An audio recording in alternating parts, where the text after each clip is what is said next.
¿Qué tal? Hoy vamos a desentrañar una propiedad que, sin darnos cuenta, define cómo se comportan casi todos los líquidos que usamos, desde el agua que tomamos hasta la pintura en las paredes.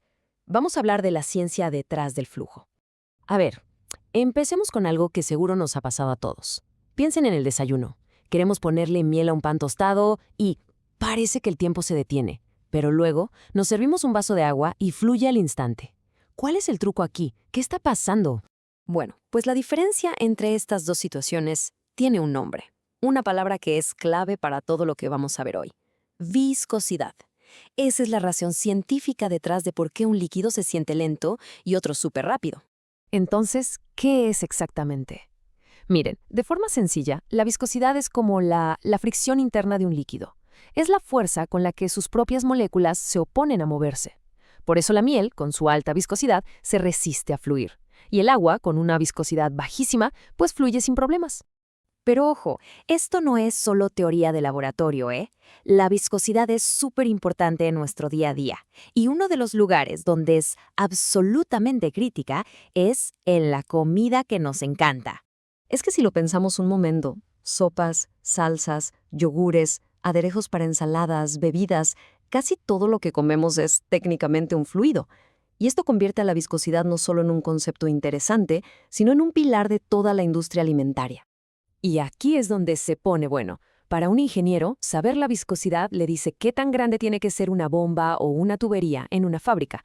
Para el control de calidad, es la clave para que la catsup de hoy tenga exactamente la misma consistencia que la de mañana. Y para nosotros, los que nos la comemos, define esa sensación perfecta de un yogur cremoso o una salsa que se pega justo como debe a la pasta. Y no es solo una idea, la ciencia lo confirma. No se trata nada más del sabor. Está súper demostrado que la textura, esa sensación en la boca que depende directamente de la viscosidad, es un factor decisivo a la hora de comprar. Una viscosidad que no es la correcta puede arruinar por completo un producto, aunque sepa delicioso. Muy bien, ya entendimos por qué es tan importante. Ahora, la pregunta lógica es, ¿y cómo la medimos? O sea, ¿cómo pasamos de decir, esto está espeso, a tener un número exacto, un dato con el que se pueda trabajar? Justo esta es la pregunta que mueve a los laboratorios y a las plantas de producción de todo el mundo. Se necesitan datos precisos para poder garantizar esa calidad y consistencia de la que ya hablamos. Y para eso existen unos aparatos especializados que se llaman viscosímetros. Son herramientas diseñadas con un solo propósito: medir con una precisión increíble qué tan viscoso es un fluido. Y resulta que aunque hay muchísimos diseños, la mayoría se pueden agrupar en tres grandes familias.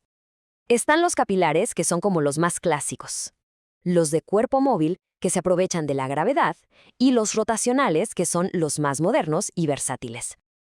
Cada uno funciona de una manera completamente diferente. Vamos a empezar con el abuelito de todos, el más conocido, el viscosímetro capilar. Su genialidad está en lo simple que es, y por eso se sigue usando muchísimo hoy en día. El concepto es brillantemente sencillo.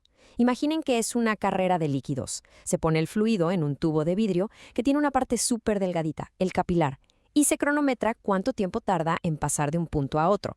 Así de fácil. Si tarda mucho, es muy viscoso. Si pasa rápido, es poco viscoso. Ahora, vámonos con el segundo tipo. Este usa una estrategia totalmente distinta y se apoya en una de las fuerzas más básicas que existen: la gravedad. Aquí la cosa cambia. En lugar de hacer que el líquido se mueva, se deja caer un objeto dentro de él, casi siempre una esferita de metal. La viscosidad del fluido actúa como un freno, resistiéndose a que la esfera caiga. Entonces, se mide la velocidad de caída, y listo. Si cae despacito, la viscosidad es alta. Pero bueno, ¿y qué pasa con esos fluidos más mañosos, como el yogur o el chocolate, que cambian su viscosidad si los movemos? Ah, pues para esos casos se necesita la herramienta más poderosa de todas. Y aquí está el punto clave. Mientras que un viscosímetro capilar es perfecto para líquidos simples como un aceite o una tinta, el rotacional es el campeón para los fluidos que los científicos llaman no newtonianos. O sea, esos cuya viscosidad cambia si los agitas o los presionas. Este aparato lo que hace es medir cuánta fuerza se necesita para hacer girar un objeto dentro del fluido. Así se puede estudiar cómo se comporta bajo distintas condiciones. Es la herramienta número uno para perfeccionar la textura de los alimentos más complejos. Bueno, ya vimos qué es la viscosidad, por qué es tan importante en lo que comemos y cómo la miden los científicos. Ahora vamos a cerrar con la idea más importante de todas. A ver, para que quede súper claro. 1. La viscosidad es, básicamente, qué tan espeso o líquido es algo. 2. Es fundamental en la industria de la comida, porque define desde cómo se fabrica algo hasta si nos gusta o no. Y 3. Existen herramientas súper ingeniosas para medirla, desde tubos de vidrio hasta rotores que giran. Esta frase lo resume todo a la perfección.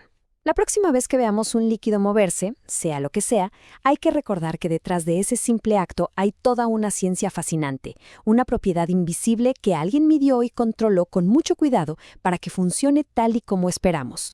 Así que la próxima vez que una salsa caiga perfectamente sobre la comida o que un aderezo cubra la ensalada de manera uniforme, recordemos que esto no es casualidad. Es el resultado de entender y medir con precisión la viscosidad. Una ciencia silenciosa, pero, la verdad, bastante deliciosa.